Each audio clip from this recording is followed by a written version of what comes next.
Outside, men seem to be the boss, but really, indeed, the women are like that. And you saw this history as well. Many rebellions against the women, they always took lead, they fought alongside their husbands. So they, village head, muhtar, they acted like village muhtar. And there is a history in Ottoman times. There is a black Fatma Resh, a Kurdish leader. She comes all the way from a Kurdish city to Istanbul to complain to Padishah, to Sultan. So the history is indeed full of Kurdish leaders having. I agree with Tara that this is nothing new, but I also agree with the other viewer that it's new because people start to know, like I say, with the Kobani, when they see women fighting in the front line and the cameras, Al Jazeera is there, the other channels are there. Millions of people all over the world, they first time see that really this is happening. So indeed, many people are starting to realize that the women are taking. But so really it goes very, very longer. And the struggle, when you look to Iran, in Turkey, and most famously in Rojava, in Syria, so the Kurdish women are there. So they have all been there for decades, they have been fighting. But the climax is what's happening in Rojava with YPJ example. All right, so just give me a moment. I'm going to go straight across the community, but via my laptop here. Because if you look to see, these are the areas, the dark brown areas here, that have Kurdish populations in. And then you see where they are in Syria, Iraq, Iran. It gives you an idea of the idea that women going to battle is quite an unusual phenomenon for most of those countries. Malika. Right, so taking that, then we have this question from Twitter. Zainab says, do they receive the same respect from men in their hometowns as they do on the battlefields? Ruwaida, I want to direct that one to you, particularly in Iraq or in the northern region, in Erbil. When women go back home, do they get the same level of respect and equality? I think I want to touch on a different topic to begin with. First of all, each part of Kurdish history is different depending on where you are. So the history of Kurdish women fighting alongside men in Rojava is very different to that of South Kurdistan. It's very different to North of Kurdistan. And we can't really paint a rosy picture of all the regions because the experiences that women have had in Rojava and North Kurdistan tends to be very equal. They've fought alongside with men, like Tara said on Twitter, for decades, and it's a notion that we've known for a long time. Whereas where I'm from, in South, we have not had the same type of equality on the battlefield. In fact, in the beginning of the war against ISIS, many women complained that they were not allowed to be sent to the front lines simply because they were women, and the commanders were afraid that ISIS would take advantage of them and use them as a way to weaken the morale of Kurdish forces. So my point being, I think it would be good if we can all differentiate between the experiences of women in different parts of Kurdistan, because as you're aware... Ruwaida, but Malika was very specific. She said in Iraq. Give us an example. In terms of how they're received, I tend to monitor social media as part of my research, and I have seen a lot of negative comments in terms of whether they're good fighters or not, and it's widespread on various social media sites. But the type of pride and respect that women tend to receive, they're usually for women who are in Rojava, who are directly battling ISIS, who are on the front lines with men. It would be, they're received very well, whereas the Kurdish Peshmergas in South Kurdistan, they are also received well, but I would argue that they're not always on the front lines, so they are perhaps marginalized to a large extent. I think it's also related to internal dynamics. Like Ruwaida is trying to make point, the society is really different, culturally, socially, politically, really different. When you look at Kurds from Turkey... Yes, if you can look at my map again, because you can see this dark brown area here. And it's like, of course, Turkey is not going to be the same as Syria, as in Iraq and Iran. So we're talking about different cultures in different parts of this region. Right. So in Kurds among the Kurds of Turkey and Kurds of Syria, it's more liberal. It's more leftist ideology. So the women, the egalitarian view are more strong. Where in Iraqi Kurdistan, for example, especially in Erbil and around Erbil is more conservative, more traditional. So women have a certain role. So when we come back to the respect issue, I think these women fighters, they are receiving, pretty strong respect and by the society. Society take pride seeing their mothers, their daughters, their wives taking a lead, defending their homeland, fighting against ISIS. So in many times when I talk to commanders, you see a woman leading Kobani, thousands of male soldiers under her. So people do not feel anything inferior. On the contrary, they feel very, very pride. Okay. Because they believe that that woman is there because she deserves, she had the skills, not solely she is woman. Binza, what did you want to add? I want to add, I would understand why you would argue that in northern Iraq, people are more conservative. But on the other hand, also, as I've been researching about these women, while a lot of occupations in Kurdistan are not suitable for women as they are for men, being a Peshmerga is not one of them. I have been interacting with women who have had their daughters with them and who would push their whole families, the female ones, to be on the battle with them. I was writing a story about a woman. Her daughter was 8 months old pregnant. And I was curious. I was like, why? She's your daughter. Don't you care for her? She'd be like, she should care as much for her nation as any of us do. So until she gives birth, she is on the battle fighting. So Binza, what do you think drives the women fighters that you came across? What drives them? What motivates them? What inspires them? I think one main motivation is they're basically true humanitarians. They're disgusted by what's been done to them, and besides that, I could say that it's sort of a sense of resent of what's happening around us. Every day we have bodies coming back to us. Every day we have neighbors dying, family, fathers, brothers, and it makes us. We need to protect also. We need to protect this nation, not our families. We have the same role as them. So I think this is what drives them. Also, if you think about it, it's a fear of that if ISIS takes over, we will lose our complete freedom. So as much as we have now, we will even lose more then. So it's fighting for freedom as well. You painted a picture of some of the fighters, so I want to share another one. This is shared with this stream on Twitter. This person says, I'm Kurdish and this is my cousin defending Kobani from the first day till now. She shared a picture with us that she says is her cousin. She goes on to say she left northern Kurdistan for Kobani when she was needed there more than other places. So although staying in Kobani, staying in, I hear you, but I just want to use this to reference this next comment we got from someone on Facebook. Staying in this region in Kobani and Rojava, Kanye says certain female fighters should go on to politics. There's unlimited potential to get the representation of women on a national level. So that is happening in that region. You just saw the picture of the fighter in Kobani. I think I want to emphasize that there is a role given to the women in Middle East. Kurdish women are trying to break this traditional role. Women's role is that you have to sit at home, make children, and serve your husband. So many people see this, as a way of refusing this traditional law. So in a way, by coming to the front, showing their struggle, women shows freedom of expression. How are they showing that specifically, though, in Kobani? What's going on there? In Kobani, for example, by defending their homeland from invaders that are coming from Afghanistan, from Tunisia, from Algeria, from Chechnya. So first of defending their ancestral land, the land that they were born, the land that they think belonged to them.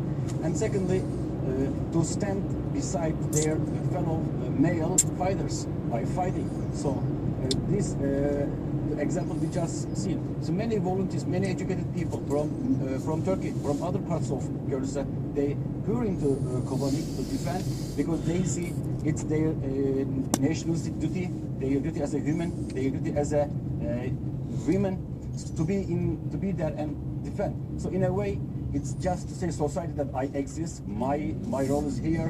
You can in the Middle East. You can If I could just restrict me. add on that. You can restrict me to the home, but I don't. I break the rules you put on me. This is how I express myself. Ruwaida, go ahead. Right. You know, I respect that that's a perception you have, but I think if you also consider that in South Kurdistan, for example, you still have high levels of inequality, domestic violence, FGM still continues to exist, and you've got other societal ills that are targeted at women, and that's a huge issue. And just going back to the picture that was tweeted, that the respective Peshmerga, she went from North Kurdistan to Rojava. Again, going back to what I said previously, the women in Rojava and North Kurdistan, they are setting a precedent in Middle East. They are highlighting how brave and courageous and fearless they are, but unfortunately, that does not necessarily translate into equality off the battlefield. On the battlefield, they're fighting side by side with men. They are not only courageous, they're the only female force fighting ISIS. You have multiple countries who are Arabs that also see ISIS as a threat, but you don't have Arab women fighting it. You have Kurdish women on the front lines. However, I am concerned that once the war with ISIS is over, that's not going to translate into equality on a political level, on a societal level in South Kurdistan. All right, Ruwaida, take a breath for a moment, because I want to bring you back in Diana. Diana, you have actually fought as a Peshmerga. What did you want to bring in from your experience that is relevant to where we're going right now in this conversation? Yes. What is important, what drives women to become a Peshmerga? You know, war is not something that not any Kurdish nor anyone else will wish for. And personally, I hate that. Anyone else that we wish for. Many innocent people will be victim of war. Nobody. Many women will be victim of a conflict by being raped and lots of other problems. Poverty is another one. But what drives us to become a Peshmerga? It is when What drive you us? never hear any Peshmerga from Kurdistan to attack Tehran, to attack Ankara, to attack, I don't know, Dimashq or Baghdad. It is what we have been attacked. It is what Kurdish people have been divided between 4 countries. And it is when the government, the state of those countries actually try to oppress Kurdish people. When I'm saying oppressing... Yes, so Diana, I want to focus on this particular thing because we're talking about women's role in that political fight that you're having right there. What do they... What do you have in right this is a there? milestone. Let me show you this picture here. It helped me articulate it a lot better here. This woman is Rihanna. She is known as the Angel of Kobani. She is known for her bravery and for fighting ISIL. I'm wondering whether this becomes a milestone for where the women of the region are going in terms of getting a little bit more equality and then maybe being respected more. Ruwaida, you say no. Yeah, in terms of respect, I think the Peshmerga and women Peshmerga, in my own experience, we had lots of respect within community. People raise. But then you go home, Diana, and then what happens? I don't hear you properly. Then you go home, and then what happens? Respect on the battlefield, respect at When home. is going home? Yeah, when you go I home. mean, this is home. Peshmerga When is you not- return Peshmerga, unless you to visit your the community, hometown. are not ready to continue. Then still you are Peshmerga. I mean, home is where you are. And when are you going home? In my opinion, there's women who have been Peshmerga, they will stay This strong, woman who have and been, they will who affect have other been. women as well. All right, It is Diana, take a important breath. for I've us. got 1 minute and 3 guests who all want to chat. This is going to be very difficult mathematics. Let me start with Mutlu. Difficult mathematics. I think it's related to the philosophy that dominates Kurdish political life. Let's say in Turkey and Syria, this is nothing new. This is women nothing are, new. receiving In Turkey respect and Syria, every this is field not- of the society, this is political nothing life. new. You can see Kurdish mayors in Turkey, Kurdish parliamentarians, and in Rojava the same, because it's different. The political... This one, dominates this that. two I is want to say that. nothing new for me. Yeah, what do you want to leave us with? I'll leave Every us with, project we have this a problem, tweet. It's this one, Kurdish this is- proverb: a lion is a lion, whether male or female. Interesting. All right, thank you very much to our online community for being part of this conversation, to Mutlu, Diana, Ruwaida, and also Biza as well. We are taking that conversation online. If you want to join in, hashtag AJStream. Now, on the next show, Malika is off to where? Where are you going? South by Southwest Conference. All right, so if you see someone who looks like Malika, it will be Me. All right. And then tomorrow, Omar Bada will be sitting in for Malika, and we will be talking about resettling Syria's refugees. We'll be finding out where the refugees are going around the world and how they're adapting. See you soon. Thanks for watching.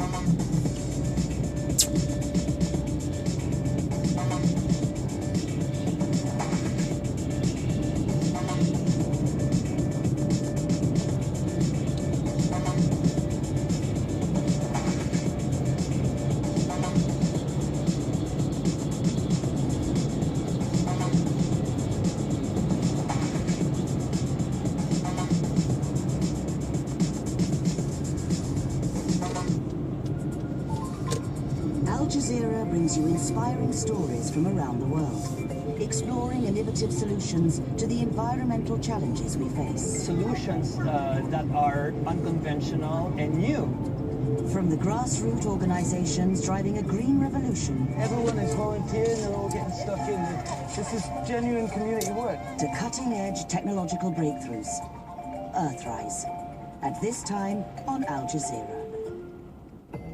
The latest news as it breaks. For Niger, Chad, and Cameroon, defeating Boko Haram is crucial. 5 years of Defeating violence. Boko Haram is crucial. From around the world. We are 800 meters from the front lines in PSV. We are told that grenade launchers are being used. From the heart of the story. President Obama has threatened to veto any law which attempts to scuttle a deal with Iran. Behind every headline, there's a story. We consider conflicting opinions through analysis and debate. We look at the bigger picture. We get the inside story. At this time on Al Jazeera. I think that's what's different with Al Jazeera. Whether it's someone who's very poor, someone who's very rich, it doesn't matter who you meet, really. I think it's how you approach an individual. And in Africa, there's a certain way of doing it. You can't just barge in and get your story and fly out. The ground shook. A country decimated. 41 seconds that wrecked lives and left countless children orphans. All that remained for one girl was a letter she wrote her mother. A story of the silence after the Haiti earthquake. Letter from my child at this time on Al Jazeera.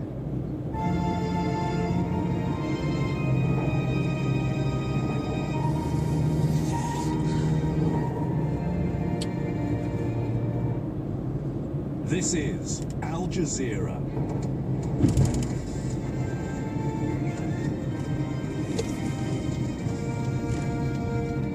Hello, welcome to another news hour from Al Jazeera. In Doha, I'm Adrian Finnegan. Coming up in the next 60 minutes. So we're lucky, by God's grace, we didn't lose 2 officers last night. St. Louis County's police chief calls for healing and reform after last night's shooting in Ferguson. 4 years of blood, misery and death in Syria. Aid agencies accuse the United Nations of failing to protect civilians. And at least 4 people are dead, 25 trapped under rubble as a Russian shopping mall burns down. And I'm Rahul Papak. I'll have all your sports, including... It's been called the richest fight in history. Boxing's 2 biggest names come face to face ahead of their highly anticipated showdown.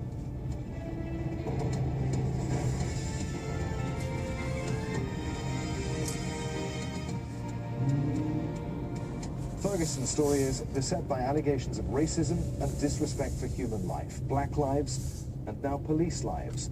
St. Louis County's police chief says that he could have buried 2 officers last night. He characterized the shooting at a protest in Ferguson as an ambush and said that catching the perpetrator was his department's #1 priority. But Chief John Belmar also called for healing and reform. I have a lot of confidence in the community. I understand exercising people's First Amendment rights, but I'm going to be honest with you, this is beginning at times to be very difficult for any law enforcement agency anywhere to really wrap their arms around. I want everybody here to understand how difficult this is to do it the exact perfect way. Al Jazeera's Shihab Ratanzi is in Washington, D.C. for us. Shihab, what more did we learn from that press conference?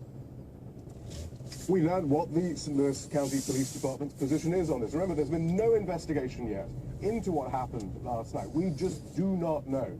And yet already the police are characterizing this as an ambush on the police. Now the police are talking about an aggressive crowd that have gathered outside the police department. The Chief Belmar talked of whoever fired the shots having been associated, being an unfortunate association with the gathering, perhaps even being embedded within the protesters. These are all lines that are sort of attempting to shape the narrative in the absence of any fundamental investigation that's taken place, and which contradict many of the other eyewitness reports that we had over the last 8-10 hours in St. Louis, which suggested, first of all, that it was a pretty uneventful demonstration outside St. Louis Police Department. Actually, that word uneventful was Chief Belmar's word just a few hours ago at the press conference he held before that one. And that the shots rang out from behind the protesters up a hill. In fact, the protesters thought they were being targeted, and many had to duck for cover.